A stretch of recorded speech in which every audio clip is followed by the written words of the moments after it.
Leaders of this country must finally crush Donald Trump today.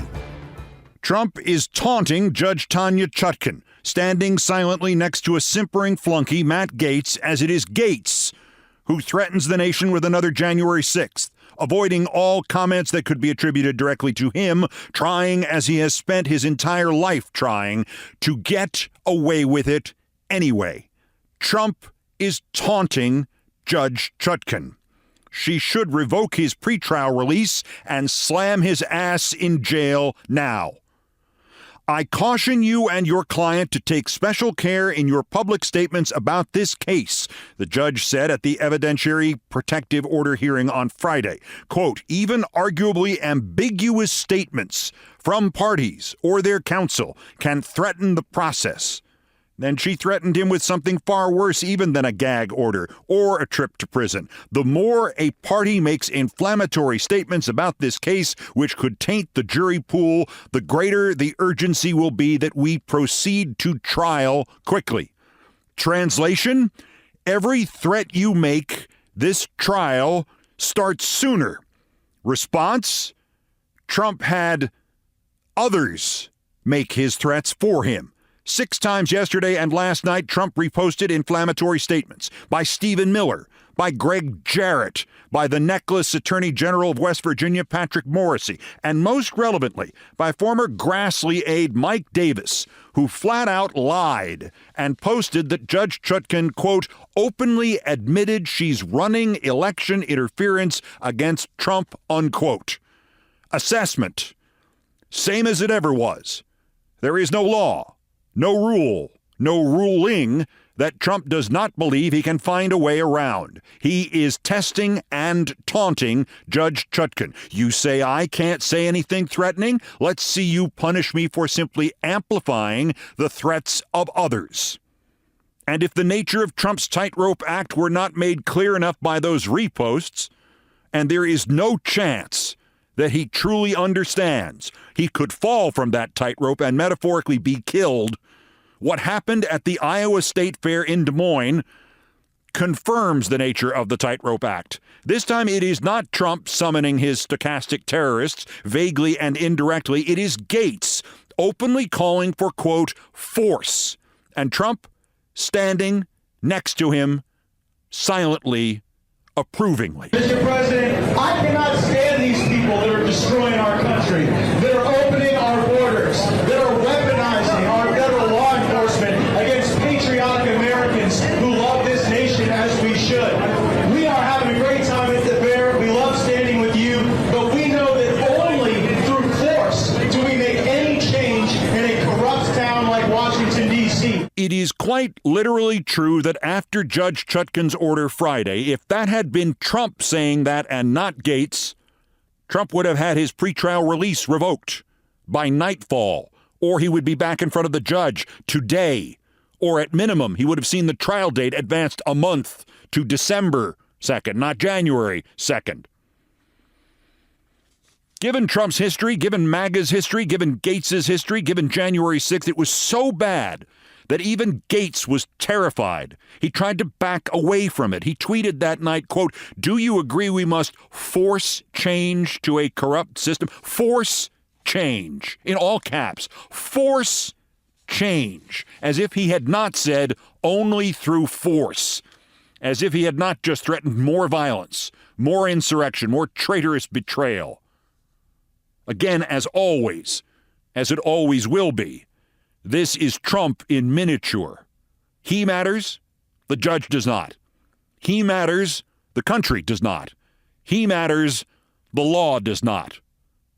The law should crush him today. Comply with the judge's order regarding the latest indictment. We'll have to take a look at the order. The whole thing is a fake. If that was hard to clearly understand, a reporter asked, do you plan to comply with the judge's order, etc.? And Trump, for a moment, falling off script, answered, we'll have to take a look at the order. Last Friday, before Judge Chutkan, his attorney said Trump would abide by her order. Within 24 hours, he had broken it. Within 24 hours, he had had a political prostitute threatened violence over it. Within 36 hours, he had begun another online campaign by proxy against her and against the prosecutors. Any other defendant would already have been crushed by the law. It is Judge Chutkan's responsibility to defend the law and defend the nation today, now, without further warning, without further delay, without further appeasement. Trump spent the rest of his weekend in abject terror over what is to come in Georgia, almost certainly to come tomorrow. Between reposted attacks on Judge Chutkan, he posted his own attacks on District Attorney Willis. And he has good reason to be terrified.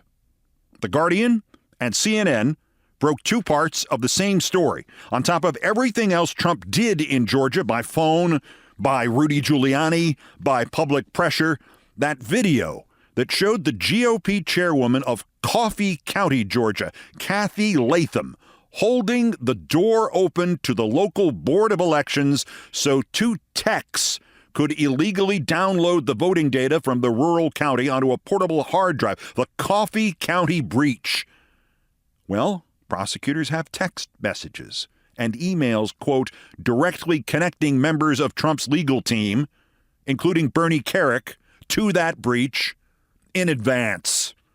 On January 1, 2021, CNN reported, days ahead of the January 7 voting systems breach, Catherine Freese, an attorney working with Rudy Giuliani, Sidney Powell, and other Trump allies, shared a written invitation to examine voting systems in Coffee County with a group of Trump allies. She literally sent a separate version of the invitation to Bernard Kerik, and to once again underscore that democracy survives less by our efforts than by the stupidity of those who would destroy it, this idiot titled the letter of invitation, quote, Letter of Invitation. The Guardian's Hugo Lowell fleshed it out. The potential charges at issue are computer trespass felonies. He adds this could all be the backbone of racketeering charges. The Guardian does not mention Kerik or Giuliani or Sidney Powell, whose name has been connected since at least last year to this harebrained scheme to prove voter fraud in a county Trump won with 70% of the vote. We expect the indictments tomorrow because now two of the witnesses who testified to Fani Willis's special purpose grand jury, journalist George Cheedy and former Lieutenant Governor Jeff Duncan, confirm on the record that they have been subpoenaed to show up before the regular grand jury tomorrow and will do so. The regular grand jury can indict. The special purpose grand jury could not. If a fourth set of indictments were not terrifying enough for Trump, one particular newspaper headline about them should be. Quoting it, Georgia is ground zero for Trump exhaustion, as another indictment looms.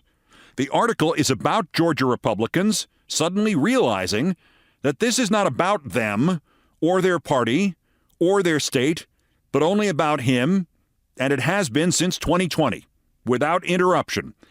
This underlines a point I have brought up before. There are limits to how much of the Trump soap opera even Trump cultists will put up with, even if the responses are specific to a city, state, or region and are a long time happening.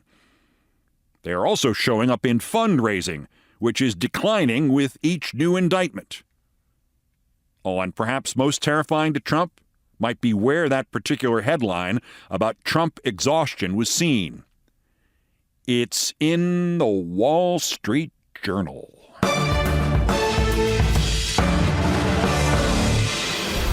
Two more Trump points in a moment, but first, through the looking glass, people, or more correctly, through the funhouse mirror that is the right wing, a place where Robert F. Kennedy Jr. is gaining on Joe Biden in their, quote, race, unquote, for the Democratic nomination.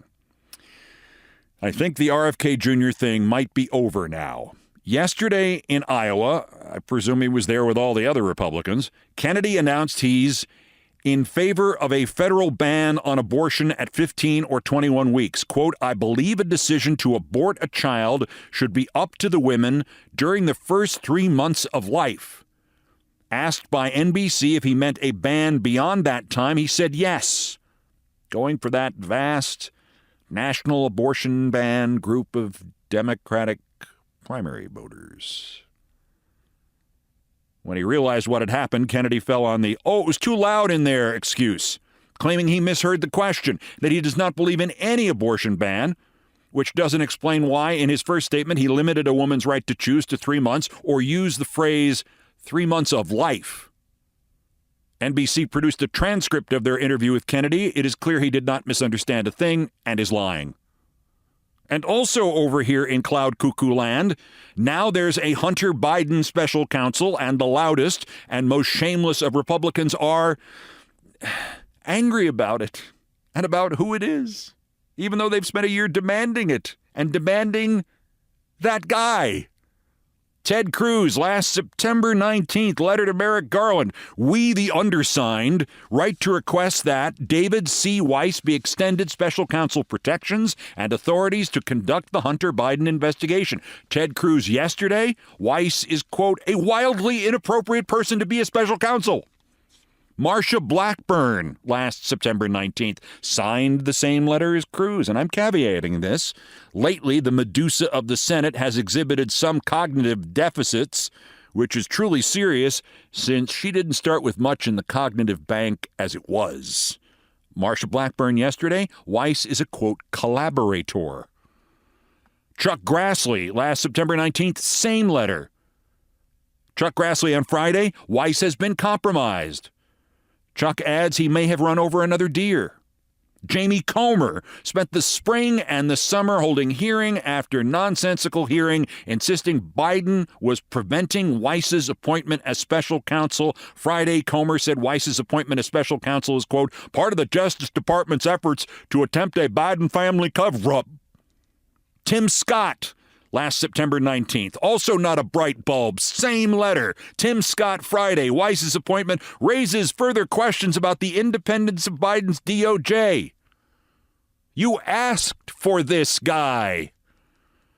And then there are two fascists who, even in this uniform display of the reality that the Republicans have only one policy, as Aaron Sorkin wrote in The American President, they are interested in two things and two things only: making you afraid of it and telling you who to blame for it.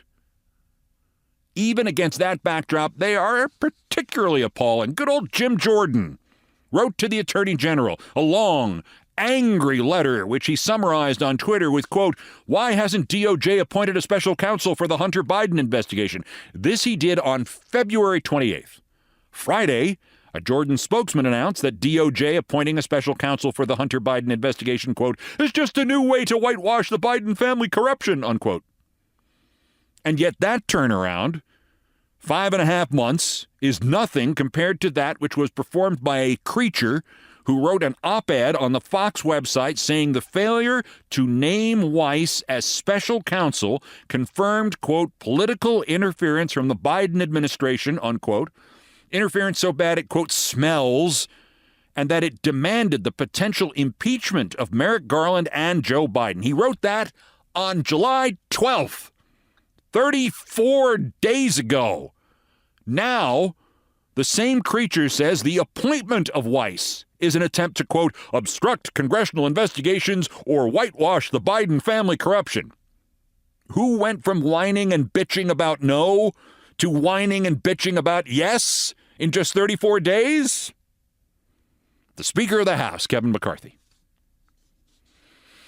I would call McCarthy a worm, but worms generally only keep digging in one direction, not two.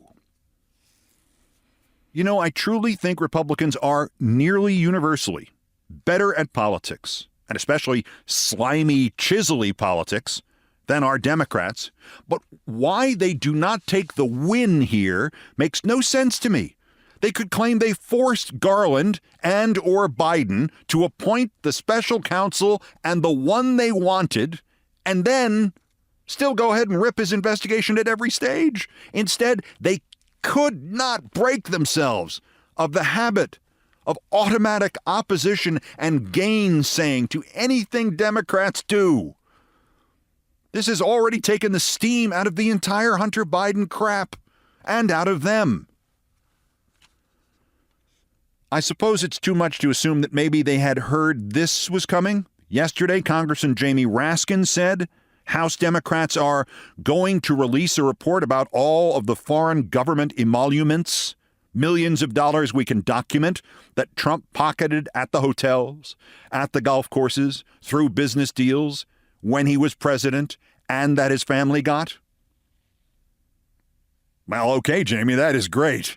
But it is billions, not millions. And if this is a complete report, it's going to require about 7 people to lift just one copy of it, isn't it? And then there's Ivana Trump, literally causing her ex-husband trouble from beyond the grave. It is now nearly 13 months since she died when she fell down a staircase in her home, and if she had been the ex-wife of a Democrat, any Democrat, we would be in month 13 of the 24/7 accounts of her, quote, murder, unquote, and the, quote, lead suspect, unquote, namely the ex. But instead, we had none of that, but we have had the enduringly macabre scene of her grave being near the first tee at Trump's Chintzy Golf Club in Bedminster, New Jersey, now made more macabre still because, as the British tabloid The Daily Mail reports, the temporary memorial plaque, which has now been there a year in lieu of the actual headstone they'll get to eventually, is, well, their headline says it all. Quote, Ivana Trump's cordoned-off grave is barely visible in completely overgrown area of Trump's 506-acre Bedminster, New Jersey golf course. And there is, as they say, art. A series of photos of, grass. Some of the grass is turning brown. Some of the grass is scarred by patches of dirt. Some of the grass is obscuring part of Ivana's marker so that the first 4 letters of her first name really can't be seen anymore. And it looks like it reads simply and solely, A. Trump. On the other hand, think of the good news. Between the thick grass near the marker and the total absence of grass just inches away, if you are teeing off on one and you really slice the damn thing, it'll now be much, much easier to find your ball.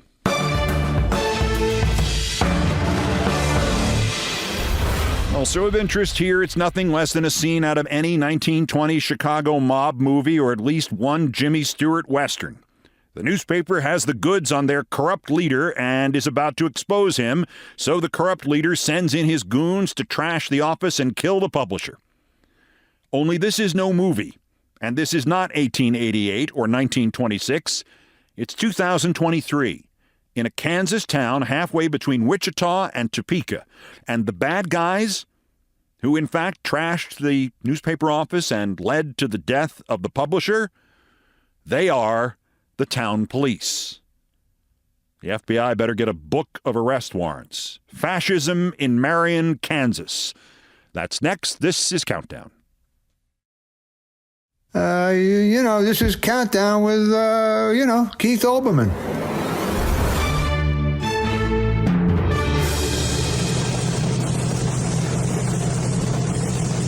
Postscripts to the news, some headlines, some updates, some snark, some predictions. Dateline, Marion, Kansas, waiting on the Department of Justice to launch an investigation into Police Chief Gideon Cody of that town and Marion County District Court Magistrate Judge Laura Vire. The judge signed a search warrant that let Chief Cody's fascist stormtroopers of Marion, Kansas, literally trash the offices of the newspaper, the Marion County Record. They destroyed part of it. They seized the rest, including personal cell phones, all the computers, and all the devices of the staff, including its 98-year-old co-owner, Joan Meyer, all of her devices and equipment. Her stress at the damage to the paper and the loss of her own computer, her router, her Alexa, her ability to stream shows at home was such that she collapsed and died the next day. What preceded this? And the word is preceded, not provoked, because this is still America, and the destruction of a newspaper offices by the cops has to be met by the stiffest of jail terms. As Marisa Cabas wrote in her Substack, quoting publisher Eric Meyer of the paper, quote, "We've been investigating the police chief. When he was named chief just 2 months ago, we got an outpouring of calls from his former co-workers, making a wide array of allegations against him, saying that he was about to be demoted at his previous job and that he retired to avoid demotion and punishment over sexual misconduct charges and other things," unquote. The FBI needs to be at Chief Cody's home and the homes of his officers today. It is only unfortunate that they will not be able to charge any of them with murder. Dateline White Deer, Texas. And now we have the backstory of the tale of Ronnie Jackson Has a Bad Night at the Rodeo. The one so bad that the first public statement from the disgraced congressman's office after it occurred was to insist that Ronnie Jackson had not been drinking. That's where they started. Firstly, one of the deputy sheriffs involved in the incident said no, he'd been drinking. Quote, "He was backstage earlier in the evening drinking alcohol while I was working security in that area." An EMT added he did appear drunk. If you don't remember this story, on the 29th of July, a teenage girl had a seizure at a rodeo in White Deer outside Amarillo. Jackson, formerly the White House physician until there was a whole thing with, over prescribing pills and stuff. Jackson said he rushed to her aid but was manhandled and cuffed by overzealous deputies. Not really. Officers got to the girl first, and they told everybody to back away from her so EMTs who were at the rodeo and on their way over could treat her. Jackson would not do so. Police say they told him 4 times to back away before they threw him face first to the ground. Police say Jackson then threatened to, quote, beat one of the troopers and bury the sheriff at the next election. And at one point, he bumped a trooper with his chest, and he was still threatening them and swearing at them, even after they removed the handcuffs and put him back in his own car without charging or detaining him. Oh, and guess what? There's body cam footage of all this. They have not released it yet. I'll get the popcorn.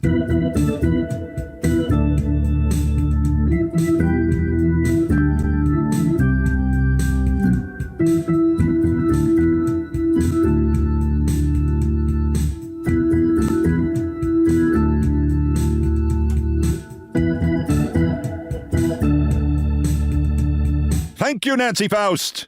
And Dateline New York City, Neeraj Kamlani is out as co-president of CBS News.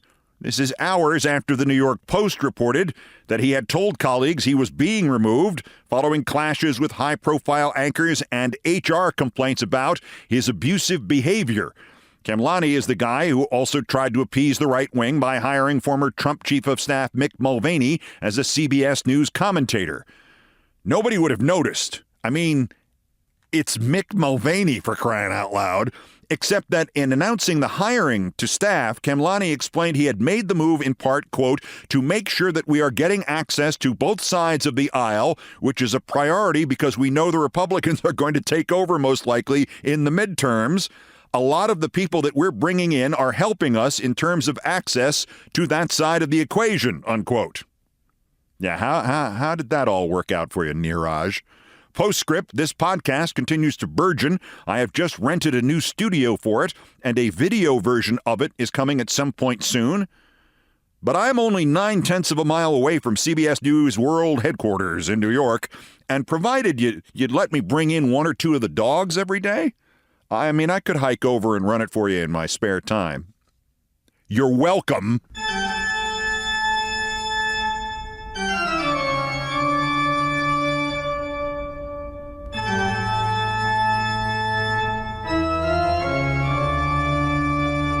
Plus, Nora O'Donnell, the anchor of the CBS Evening News, pretty much got her first TV break on my old show on MSNBC.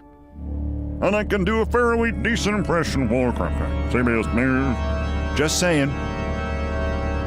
I don't talk enough about myself on this show. I just invoked Aaron Sorkin, so still ahead on Countdown. I looked at my calendar of stupid stuff that I've lived through. What do you know? We just passed the anniversary of the day Aaron Sorkin flat out stole a line from my father and put it in one of his TV series, which was about me, Things I promised not to tell next. I really don't. I don't talk enough about myself. We should have like an extra half an hour a day or just talk about myself. First, time for the daily roundup of the miscreants, morons, and Dunning-Kruger effect specimens who constitute today's worst persons in the world. The Bronze Bill Hemmer of Fox, quote, News, unquote. Hemmer is now co-anchoring with the amazingly nitwitted Dana Perino in an allegedly non-commentary news hour in which the combined IQ of the anchors might not reach triple digits.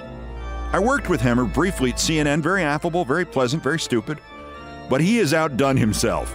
Interview about critical race theory or wherever the spinning wheel of endless umbrage stopped that day, and Hemmer was reminiscing about his own education and how he thought traveling to the place where someone wrote a historically important book would help him understand it better. Quote, I remember 20 years ago going to Trier, Germany, and trying to find the home of Karl Marx. 'Cause, 1848, he wrote Mein Kampf. Hemmer was born in November 1964, meaning that since at least 1985, he has been searching in vain for where Karl Marx wrote Hitler's Mein Kampf. When we all know that, in fact, Karl Marx wrote the bestseller Groucho and Me. Runner-up the Baltimore Orioles, and specifically Senior Vice President Greg Bader and CEO John Angelos. You will recall that they suspended team play-by-play man Kevin Brown for having had the nerve to read on the air the team's past record against its rivals from Tampa. History supplied by the team and given to Brown to read by the team-run television broadcast. Brown had violated the sacred oath. He had revealed that the Orioles had in their past actually lost games. Kevin Brown returned to the booth Friday after the 2-week suspension for doing nothing that would make any Oriole fan think less of the team, and then these words were put out in Brown's Twitter account, quote, unfortunately, recent media reports have mischaracterized my relationship with my adopted hometown Orioles. The fact is, I have a wonderful relationship with the organization. I ask that everyone disregard the distracting noise of the past few days. I have worked closely with O's SVP Greg Bader for the past 4 years, and John Angelos and I have a solid dialogue based on mutual respect. We are all good here in Birdland. I have no idea who wrote that, but I would bet on, it's just a guess here, Senior Vice President Greg Bader and John Angelos. See, I once had to write something like that at MSNBC after they tried to suspend me, and in so doing breached my contract, and I realized that if I played ball for another 2-3 months with them, they would have to pay me like $18 million. And I could then sign elsewhere for a lot more than that. And I did both. May the same happen to you, hostage tweet producer Kevin Brown. But our winner, General Michael Flynn, and how we permit this madman to walk free in this country is inexplicable. Flynn has now been condemned by everybody from General Barry McCaffrey to the Auschwitz Museum after a speech in which he blamed the Jewish victims of the Holocaust for not fighting back and defeating their Nazi captors. Flynn lied to his audience and said that as German Jews were forced onto the trains to the concentration camps, there were, quote, thousands of them and not many guards. Flynn added that the victims said, okay, here's my child, and got on the train, unquote. The why didn't the Jews fight back trope is one of the more grossly subtle forms of anti-Semitism. It has been appropriated by worse creatures even than Flynn. He seemed to think he was warning his followers about, who knows? Because to equate yourself with the victims of Hitler is to obscure the truth. Flynn and his followers are the Nazis. But you already know this. You probably even heard the audio already of Flynn's deplorable victim blaming.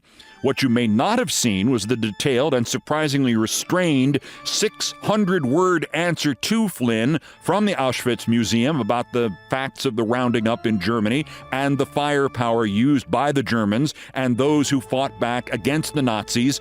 And even more important than that, you probably did not see Flynn's astonishing reply in which he doubled down. Flynn tweeted in response, quote, The fact you need to explain so much shows you don't understand the point I'm making, unquote. Seriously, Michael Flynn is explaining the Holocaust to the Auschwitz Museum. General Michael Flynn, traitor to the uniform he once wore and in desperate need of immediate institutionalization or a neurological exam or an arrest or all of the above, and quite literally, 2 days. Worst person in the world.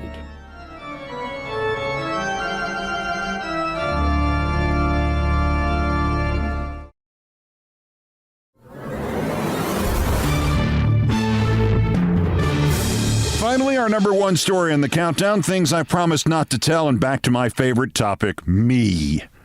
I heard Jeff Daniels say the words, and in the next minute, my cell phone rang. It was an ex-girlfriend. While we were talking, an email arrived from another ex-girlfriend, and then in came a text from the current girlfriend at her folks' house. Then 2 more emails, and before I was off the phone, 2 voicemails. And then regular friends started to contact me. This is just over 10 years ago now. It was Sunday, August 5th, 2012. Jeff Daniels was playing the controversial newscaster and commentator on Aaron Sorkin's HBO series Newsroom, which was based structurally on me and Countdown, and I know this because Aaron Sorkin told me so before he filmed any of it. And I know this because he asked me if he could base the pilot episode on what happened to me at MSNBC in the spring and summer of 2010. And I know this because he came in and shadowed the staff of Countdown for 2 days to get the feel for the place. And I know this because he wound up basing one character, Maggie Jordan, on my assistant, Margaret Judson, and then hiring Margaret Judson as a consultant, and then hiring her as an actress to play a part that wasn't supposed to be her. And I know this because he was furious when I would not fly to Denver, I think it was, to do a cameo in the pilot. And I know this because he said he was hiring me as a consultant. And I know this because I never saw a dime out of it. This was the second time Aaron Sorkin had based one of his TV series on one of my TV series. The other was called Sports Night, and Esquire magazine once asked me to interview Sorkin about Sports Night, and I asked him the real tough question. What was the origin of Sports Night?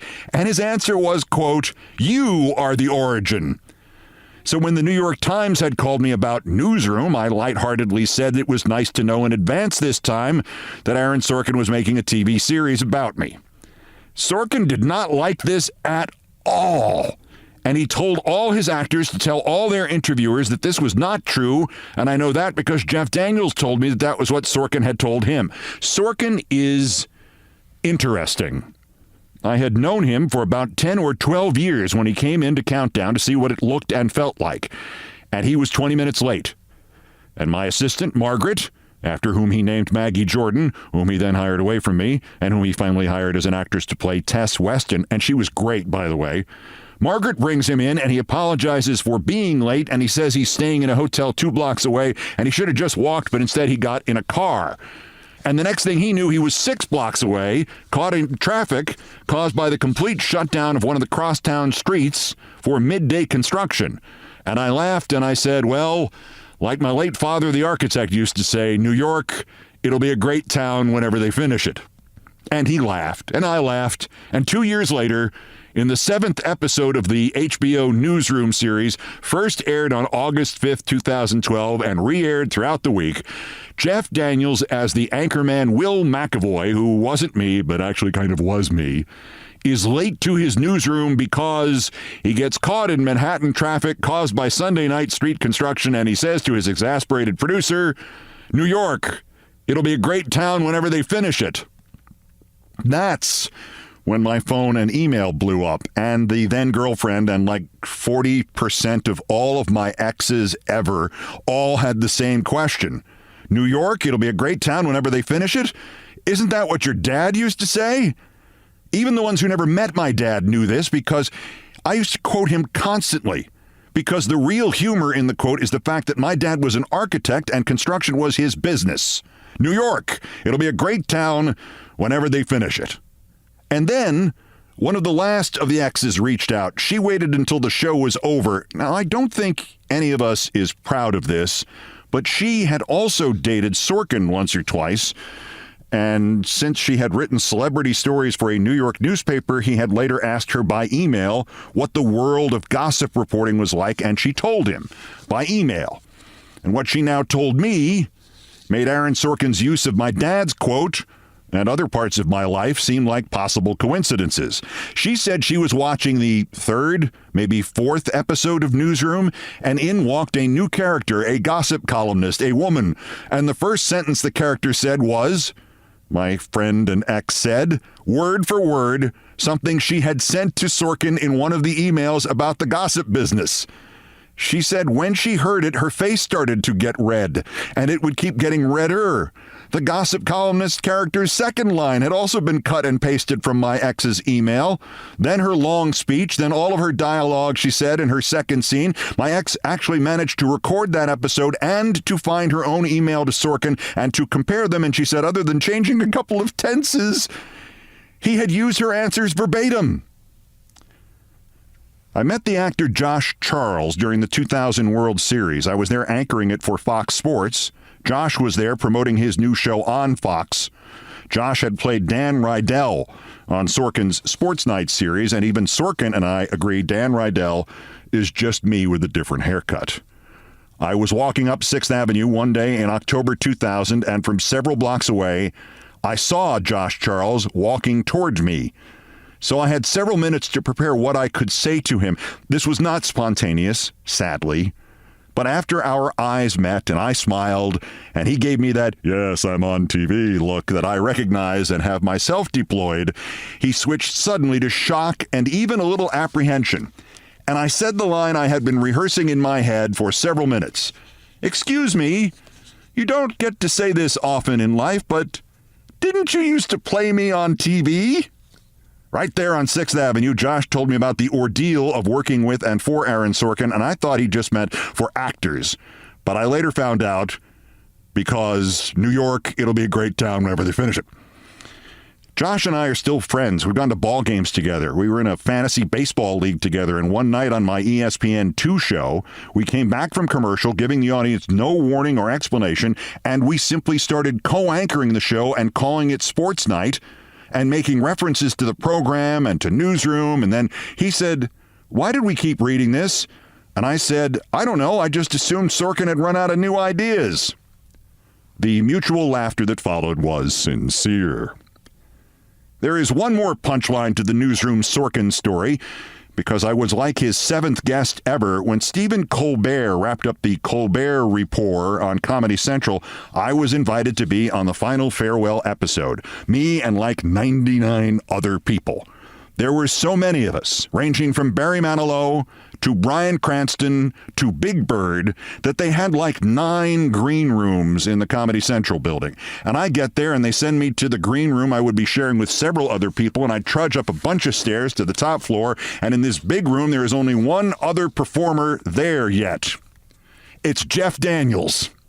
Without saying hello, he says, now wait, let me explain. Sorkin told me, and I explained, and then he explained, and then I explained some more, and Jeff said, oh, a lot. And once he said, oops, and Sorkin didn't tell me that. And after about 3 minutes, he said, so I owe you an apology. And I said, no, you don't. It's not your fault. And he smiled and he said, well, great, I'm glad. So can we take a picture together that I can put out on Twitter? And I said, yeah, absolutely. But only if you capture it New York. It'll be a great town whenever they finish it.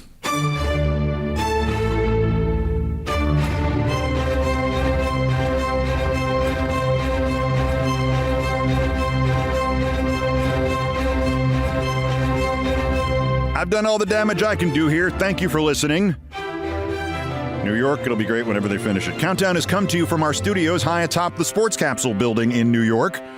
Here are the credits. Most of the music was arranged, produced, and performed by Brian Ray and John Philip Chanel.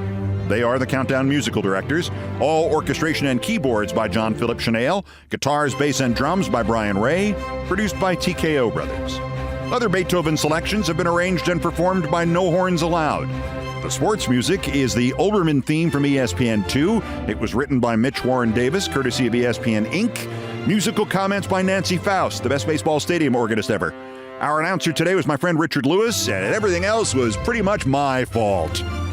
So that's countdown for this, the 950th day since Donald Trump's first attempted coup against the democratically elected government of the United States. Arrest him again while we still can. The next scheduled countdown is tomorrow. Bulletins as the news warrants. Till then, I'm Keith Olbermann. Good morning, good afternoon, good night, and good luck.